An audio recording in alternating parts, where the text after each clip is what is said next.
I ordered Mariah Elizabeth's Blob Universe kit. This is to help her with those 5,000 blobs, and I am up for the challenge. Let's go.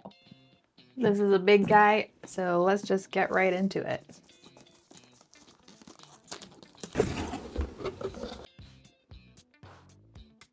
The Blob Universe continues with you.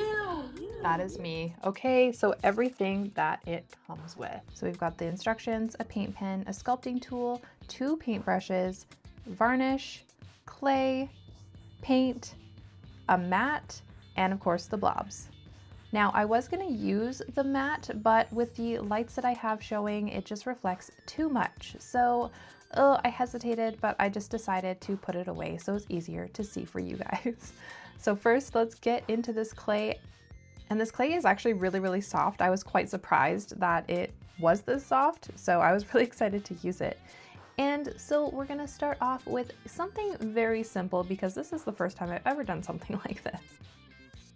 And I was really trying to do what was recommended by Mariah of like smushing it onto that blob, and I think it turned out pretty decently. Next up, I wanted to work on the back of this little guy, and I really just wanted a thin layer of the clay so I can do something to the back. And this surprisingly took a long time. I was really just trying to make this guy as smooth as possible for this back. Now, if you have any guesses by this point of what I'm going to be making,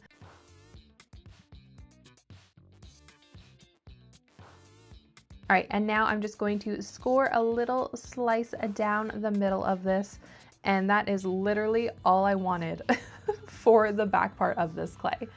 And we are ready to let this beauty dry. And I'm really hoping these little antennas stay on and stay upright, so we'll see.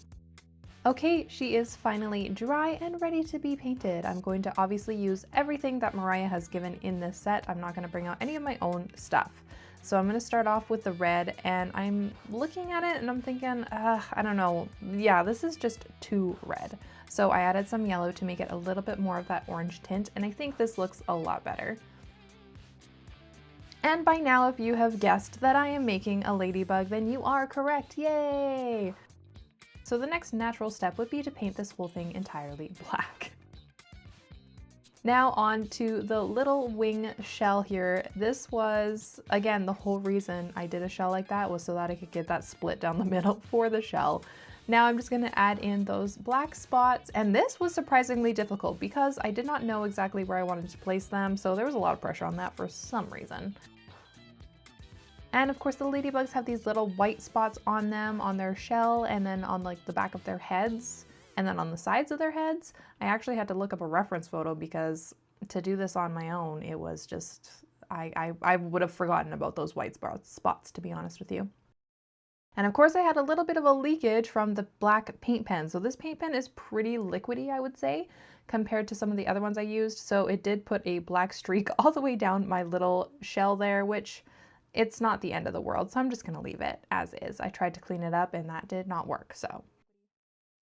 Now it's time for the eyes. If you watched my art collab video where I was putting the eyes on my little monsters, if you haven't seen the video, click the link above. But if you have seen it, you would know that I tried to do the eyes as a one and done. I do not want to come back and have to redo it. So I really make sure I take my time and get it correct. And I think she turned out so darn cute. I was thinking she was a little plain at the front, but I think that's part of her charm, you know? I could have done like those weird shell vibe things that they have on their bellies, but I don't know.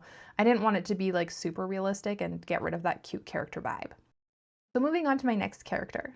I thought that this was going to be the easiest one, when in fact, putting this large blob on the head seemed to be a lot more difficult than I anticipated.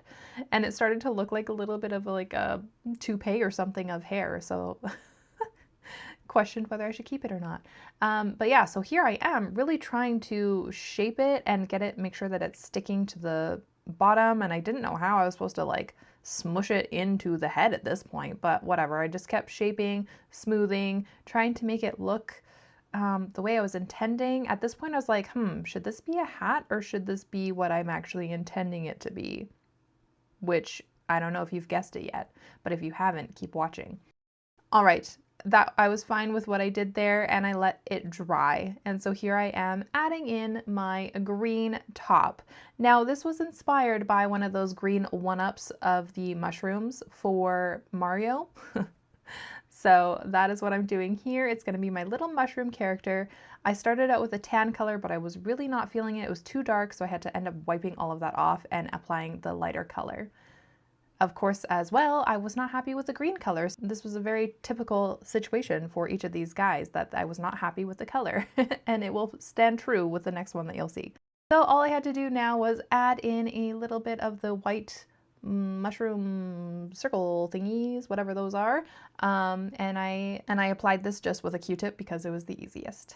Then, of course, adding in my eyes, making sure it's correct the first time, and if it's not, well, that's how it goes. That's what it is, you know? And here's my little mushroom character, and he turned out so cute. And with the thought, this was actually a last minute decision, but I decided to sculpt an additional item for this little guy here. And it is a net. I wanted to build a little net so that my little guy could be a bug explorer. So not only is it like a woodland theme, and I thought the mushroom would be a great addition to that woodland themed, but even more so with a cute little bug net, because we already have a ladybug, and so now I'm guessing you'll understand what the last blob is going to be. You got it. It's another bug. So here I am just sculpting out the little horns that it's gonna have. Oh, it looks so good. And this third time around, I was getting a little bit more experience with this clay. So I did the same thing. I wanted the shell in the back and just added that score of the line. Now I started with the purple, and of course it just was not the right purple. So here I am adjusting and getting a little bit of a different color, adding in all of my layers. And of course I had to do multiple layers, but you luckily through the video only get to see one of those steps. And now the shell of my little bug here is going to be a beetle, and he's inspired by one of those purple bugs that have like those really cool reflective shells. So I'm going in with my Q-tip and trying to get that reflective vibe. I'm also using my finger because that seemed to be way more effective. Whether it actually turned out the way that I was hoping or wanting it to, that's undetermined. I think overall it turned out pretty decent. I think my biggest issue with these guys is I want them to be very cute and character-like, as Mariah would do with hers, and not as realistic. So I was really torn between how much I should do and how little I should do. And then also, both of my bug characters tend to have more detail in the back and very little in the front. And I don't know if that was a smart move or not, but I think it turned out really good in the end. I'm really happy with all of this. And then I actually had a lot of fun doing finger painting on this little guy. And I decided to use the colors for the cheeks as well. I'm not sure if he kind of looks like a little demon little character or a cute character. Now time to put the whites of the eyes, and I'm like, I think I did these backwards or opposite. I don't know, there's something funky about it, but I also like it. I think it suits this little guy perfectly. We've got Lady, I don't know why, but I want to call this little explorer Neil, and then we got Beats the beetle.